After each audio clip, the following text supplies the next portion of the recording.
ہمارے سلسلے میں جتنے بھی طریقے رائے ہیں اور جتنے بھی ان سلسلے کے اوراد ہیں اس کی ہمیں اجازت ہے، اس لیے ہمارے جو بھی خلفاء ہیں وہ ان سلسلوں کے طریقے کو استعمال کر سکتے ہیں اور پڑھ سکتے ہیں آرام سے۔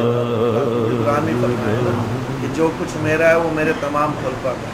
پڑھ سکتے ہیں، وہ شاذلیہ خاندان کا طریقہ ہو، وہ قادریہ خاندان کا طریقہ ہو، وہ سہروردیہ کا ہو، وہ ابوالعلیہ کا ہو، وہ چشتیہ کا ہو، نظامی کا ہو، صابری کا ہو، سبحان اللہ، سبحان اللہ۔ اس میں ہے طریقہ۔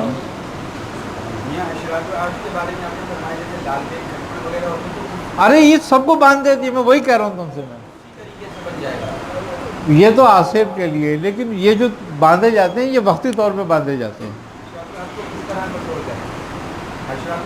نمک پانی میں گھول کے آئے نا، اس پہ دم کر کے چھڑک دو، غائب ہو جائیں گے، لیکن اس کا اثر 24 سے 36 گھنٹے رہتا ہے بس۔ یہ میں نے بہت کر کے دیکھا ہے، لیکن اس سے زیادہ نہیں ہوتا۔ گھروں میں زیادہ کھٹمل کا یا چوٹیوں کا ہونا تو یہ جنات۔ ایک جگہ ہم گئے جھنگ شاہی پہ، جھنگ شاہی کے اندر ایک جگہ نا، ہاں سندھ میں بہت پرانا مندر تھا ایک، تو وہاں بتایا کہ بھائی وہاں ایک کنواں ہے، ہندوؤں نے مجھے بتائی تھی ترکیب کہ وہ کنواں ہے وہاں پر، بہت پرانا کنواں ہے۔ میں نے کتنے سال پرانا ہے؟ کہنے کم سے کم 500 سال پرانا ہوگا، اس سے بھی زیادہ ہو سکتا ہے۔ تو اب ہمیں چاہیے تھا 100 سال پرانا۔ میں نے کہا یار اگر اتنا پرانا ہے تو ضرور جانا چاہیے۔ اب میں نے اس سے کہا ہندو سے، ابھی میں نے کہا بھائی تجھے راستہ پتہ ہے تو تو لے چل۔ وہ کہنے لگا تم میرا کرایہ بھاڑا کر لو تو میں لے چلوں گا تمہیں۔ میں نے کہا چل بھائی۔ اب وہ ایک ہمارے جاننے والے تھے، میں کورنگی میں رہتا تھا اس زمانے میں، 83 کی بات ہے یہ، تو وہ جاننے والے تھے، وہ بھیڑوں کا کام کرتے تھے، اون کا، تھر ور میں نا ادھر ادھر وہ بھیڑے اون لیتے تھے۔ تو وہ میں نے ان سے کہا، وہ کہنے چلو مجھے پتہ ہے سب۔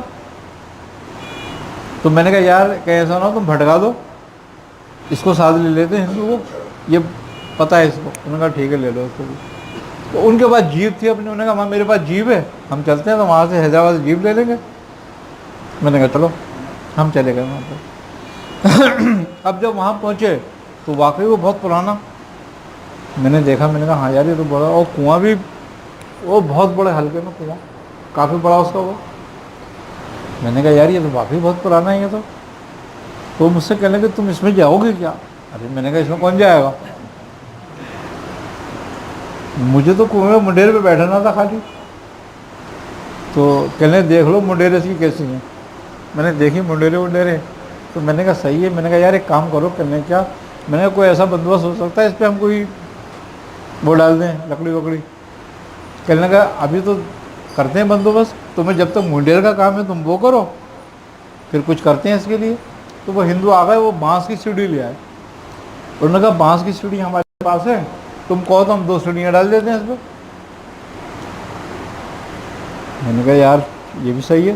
تو میں نے کہا 2 سیڑھی ڈالو، اس پہ پٹا ڈال دو، ایک پٹرا، پٹا ڈال، میں ٹوٹے گی تو نہیں؟ کہنے کہ نہیں بہت موٹی، وہ موٹے موٹے بانس تھے۔ اب کہنے تمہارے موکل توڑ دیں تو الگ بات ہے، باقی تو نہیں ٹوٹیں گی۔ میں نے کہا صحیح ہے۔ اب ہم نے وہاں رات کو منڈیر پہ بیٹھے پڑھنے کے لیے، تو بھیا وہاں تو بہت سانپ بچھو، رات کو تو نکلے ایسے ٹہلنے جیسے پارک میں ٹہلنا ہوئی۔ اور پھر میں نے کہا لے بھائی یہ تو بہت غلط کام ہے یہاں تو۔ خیر میں نے کہا کل اس کا بندوبست کرنا پڑے گا، پھر آج تو پڑھ لو۔ اس دن پڑھائی کر لی، دوسرے دن میں نے اس کو بولا، میں نے کہا یار کہنے لگے ہاں ایک بات کا خیال کرنا، یہاں آتے تو لوگ ہیں لیکن جاتے نہیں ہیں۔ میں نے کہا یہ بھی بات صحیح ہے بھائی، تم نے خوب ڈرا رہا ہے ہمیں۔ تو میں نے کہا چل تو پانی لے کر آ، نمک لے کر آ، دیکھ لیتے ہیں۔ اب یہ پڑھ کے ہم نے بند کر دیا۔ اب بند کرا اس رات کچھ بھی نہیں، اب پڑھ بھی لیا۔ میں نے کہا یار کچھ بھی نہیں ہوا۔ اب دوسرے دن میں نے کرا پڑھا، تو تیسرے دن کوئی مجھ سے کہہ رہا ہے، کہنے لگا بھائی ہم کیسے آئیں؟ ہاں میں نے کہا ہم کیسے آئیں، کیا مطلب ہے؟ او ہو، پھر مجھے یاد آیا، میں نے کہا میں تو باندھ دیتا ہوں اس کو پورے کو۔ پھر میں نے دوسرے دن سے نہیں کرا۔ پھر میں نے اس کو بولا، میں نے کہا یار تو ایسا کر، نوشاد اللہ وہ نوشادر لے کر آیا, وہ ہم نے پانی میں گھول کے چھڑک دیا. میں نے کہا کوئی نہیں آئے گا, نہیں تو سوڈا کاسٹک لیا, وہ چھڑک دیں گے. تو وہ یہ سانپ بچھو وچھو نہیں آتے تھے. تو پھر ہم نے وہاں بیٹھ کے, مجھے وہاں رکنا تھا, میں تقریباً 1.5 مہینے رکا وہاں پہ. وہیں پہ جو کنویں پہ ہاں ہم وقت تو عمل کرنا تھا, 1.5 مہینے رکا. تو اس سے یہ ہوتا ہے کہ بندش ہو جاتی ہے حشرات کی, چور ڈاکوؤں کی بندش ہو جاتی ہے اس سے.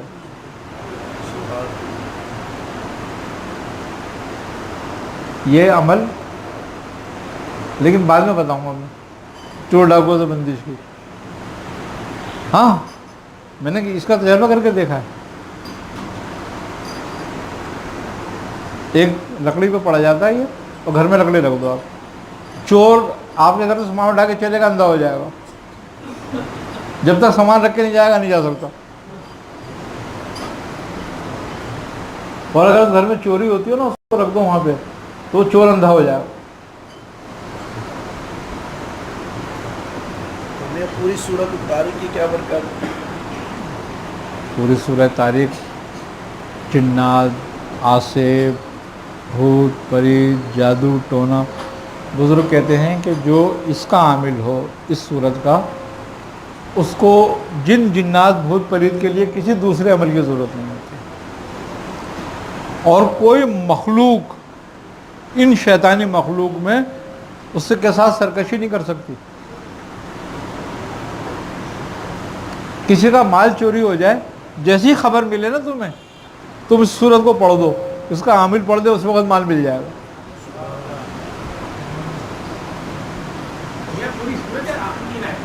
نہیں, یہ آخر کی 3 آیت تو الگ کام کے لیے ہیں, لیکن پوری سورت اسی کی ایک آیت ہے, انہ علی رجعہ لقادر. ہاں, دشمن کا وار پلٹنے کے لیے بہت زبردست آیت ہے یہ. اچھا, بیماری کو پلٹ دیتی ہے, وار کو پلٹ دیتی ہے, جادو کو پلٹ دیتی ہے, بہت زبردست آیت ہے یہ. اسی طریقے سے فَلْيَنْظُرِ الْإِنسَانُ, جو اس کی آیتیں ہیں, بانجھ عورت کو اگر دھو کر پلائی جائے 3 مہینے یا 120 دن, تو کہتے ہیں اس کو اولاد ہو جاتی ہے.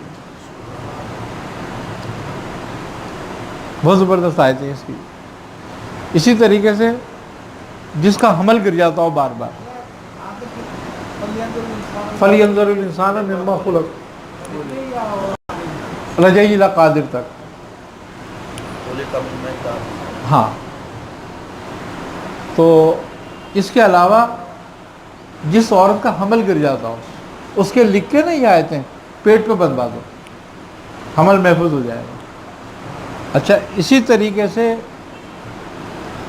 اٹھرا, عورت کو ایک مرض ہو جاتا ہے, ام الصبیان بھی کہلاتا ہے, وہ پنجابی میں اٹھرا کہتے ہیں اس کو.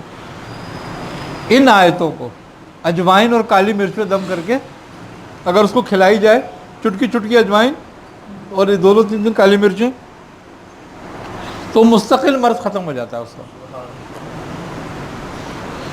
ایک مرض اٹھنے میں یہ ہوتا ہے کہ بچیاں زندہ رہتی ہیں, بچے کا انتقال مر جاتا ہے اور حمل گر جاتا ہے, اگر حمل بھی ہوتا ہے تو. یہ عمل اس کے لیے بھی زبردست ہے, بہترین ہے. اچھا, جو بچے چلواس کا شکار ہو جاتے ہیں پیدا ہونے کے بعد, اور وہ مر جاتے ہیں, چلواس سمجھتے ہو؟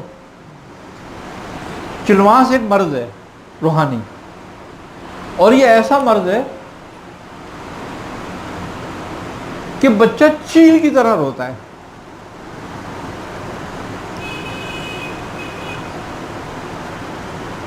ہے نا سمجھ بات؟ اگر اس کی جو آیت ہے اِنَّ كُلُّ نَفْسٍ لَمَّا عَلَيْهَا حافظ, ہاں, یہ لونگوں پہ دم کر کے 7 لونگے لو, 7 لونگوں میں ہر لونگ پہ 7 بار پڑھو, اس آیت کو لکھو, اور اس میں لپیٹ کے لونگے اس بچے کے گلے میں ڈال دو, چلواس ختم ہو جائے گا اس کا. اسی طریقے سے ہنس ہوتا ہے نا, ہنس بڑی بطخ, یہ چلواس کی بڑی دشمن ہے. اگر کوئی بچہ چلواس میں مبتلا ہو نا, ہوتا ہے, اور یہ ہنس ہو, تو یہ آیتیں ہنس پہ دم کر کے چھوڑ دو, ہنس بچے اوپر چڑھ جائے گا اور اس کے منہ میں اپنا منہ ڈال دے گا, اور کھینچ کھینچ کے سارا چلواس اس کا کھینچ لے گا اپنے جسم سے, اور بچہ